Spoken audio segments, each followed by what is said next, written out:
Rick and Morty comic issue 43. Beth stares into the window holding a coffee pot, and Summer considerately asks if she's okay. Beth's been thinking about how grand everything's been lately, and says that they're all getting along with no world-ending threats or disasters. I wonder if that'll last. Summer's noticed something different about Rick and Morty, commenting on it like it just happened. And Beth says that the thing she's learned with Rick is to just roll with it.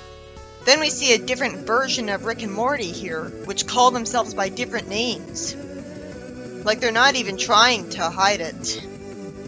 I have to wonder why Morty would agree to have that name, though. It's clearly an insult. And he's still in a good mood because he's happy about Beth's famous pancakes.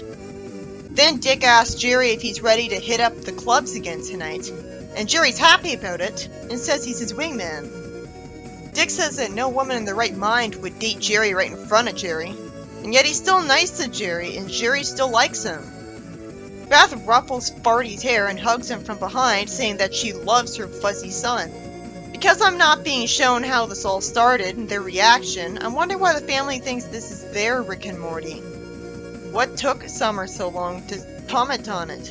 Is Beth deluding herself into thinking this is her Morty? Well, he could have said he was just shape-shifted. And I can't blame them for wanting a nicer Rick. Dick offers to turn him and Jerry into bananas for some shenanigans. And Jerry says that he's learned the past couple weeks that he knows how to have a good time. Oh, Farty's supposed to be a skunk. Jeffrey looks way more like a skunk than that, so no wonder I was confused at what he was supposed to be. Then a portal shows up, and the real Rick and Morty fall out without clothes, and Morty asks if they were gone for weeks and says he thought they were gonna die in there. They're trapped in a prison, and Rick's grateful that he was able to seduce the guard, and then he's a good grandpa by telling Morty a valuable lesson about what not to take pictures of. It's certainly been a challenge for me to review this comic while still sounding classy when there's topics like this. Rick explains that all people want to see is that Morty's a capable provider and emotionally available.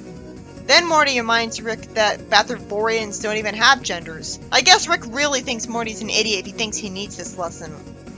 If he's really hammering it into his skull, I wonder if he's made that mistake. Then Rick grabs a ray gun and plans to kill some people, rather than simply kicking them into a portal.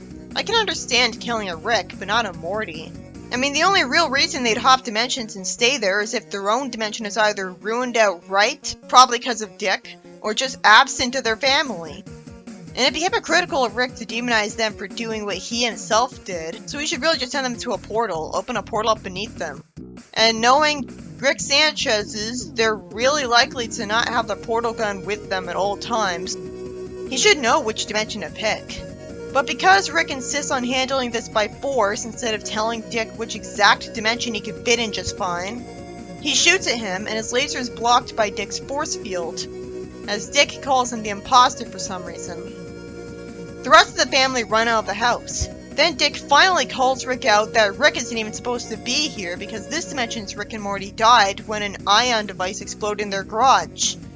So this dimension's considered fair game. That doesn't make any sense because either way there's still Rick and Morty living here. Even the Council of Ricks has no idea that C-137 Rick died from the ion device explosion. So how would Dick know? That's the point. Dick probably wants to stay here because he's now used to this dimension, and same goes for Rick. And he doesn't know if he could find another dimension where he could easily fit in. If the Council of Ricks was able to find out about Huge Rickicide, then the reason he doesn't just find any Rick and Morty and kill them and replace them is probably that he knows he'd get prosecuted for it by Council of Ricks.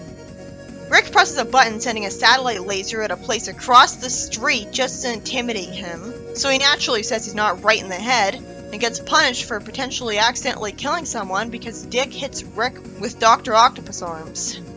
It is possible that no one was in the house at the time though. Maybe they're working late. Dick even points out that these people like him better and he appreciates them, and doesn't treat them like an inconvenience. Yeah, sadly I can't help but root for him. That's the inevitable problem with having a main character that's an anti-hero at best. Sometimes you turn on him. Rick proves that he really is selfish and cuts off his robot limb with a lightsaber. Then we see Morty ask Farty if his Rick turned him into a skunk, and he's laughed at and told he's a replacement Morty. Morty asks what that is when it should be obvious because he's in denial and doesn't want to believe it. I guess the Citadel of Ricks intentionally clones brand new, unique Mortys to make up for all the ones that get killed. But why would they make a Morty that doesn't look anything like a Morty?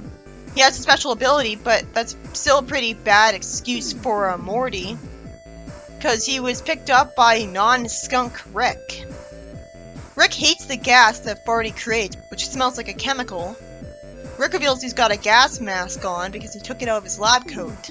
So he'll remember to keep that in at all times, but constantly forgets his portal gun. Even if he doesn't have a pocket in the lab coat that's big enough to hold the portal gun, and it would fall out of it, you'd think that he'd be able to make a pocket that big. He calls them idiots, and despite wasting time insulting them, he's still able to shoot a portal below them no problem.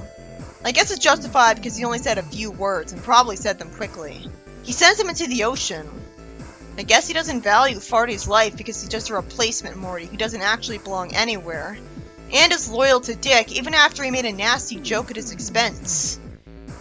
And since they're replacement Mortys, I guess they can be made by the dozens. There's probably way too many of them as it is. I guess that's his logic. Dick takes off his hat and gets out a gun to shoot a monster behind them. Then Dick and Farty fall into the kitchen through a portal, sending water out of it.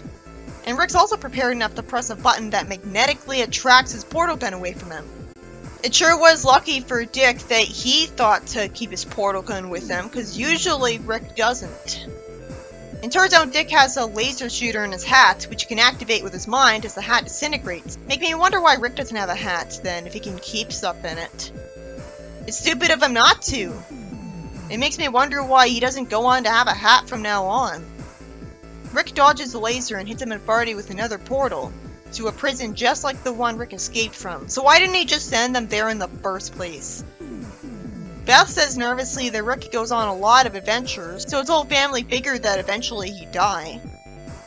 Summer then puts her hand over her mouth and reassures Rick that they were just playing along until he could save them, and knew that he'd come for them. But the fact that she's got her hand over Beth's mouth should make it immediately obvious to Rick that she's keeping Beth from contradicting her, and thus she's lying. It doesn't just take a genius to know that, it takes anyone who ever saw someone's mouth get covered with a hand to know that. Rick looks skeptical, and then says, whatever. So he does know Summer's lying, and knows he shouldn't care. Whatever helps his family move on after him. He tells Morty that they need to wash the prison gunk off before they either geolocate them somehow, or weaponize it into acid. Morty then complains that he could have warned him to wash it off a lot earlier. And the story ends with Jerry asking if he was the only one who was rooting for the other Rick. This issue is about Rick and Morty being replaced because they're trapped in a prison for weeks. Well, Morty sure is lucky no Rick replaced his when his Rick was trapped in a prison of his own devising at the start of the comic. You know, Clack's Fire Labyrinth. Eventually, Rick wins because he catches Dick off guard, sending him to a portal below him.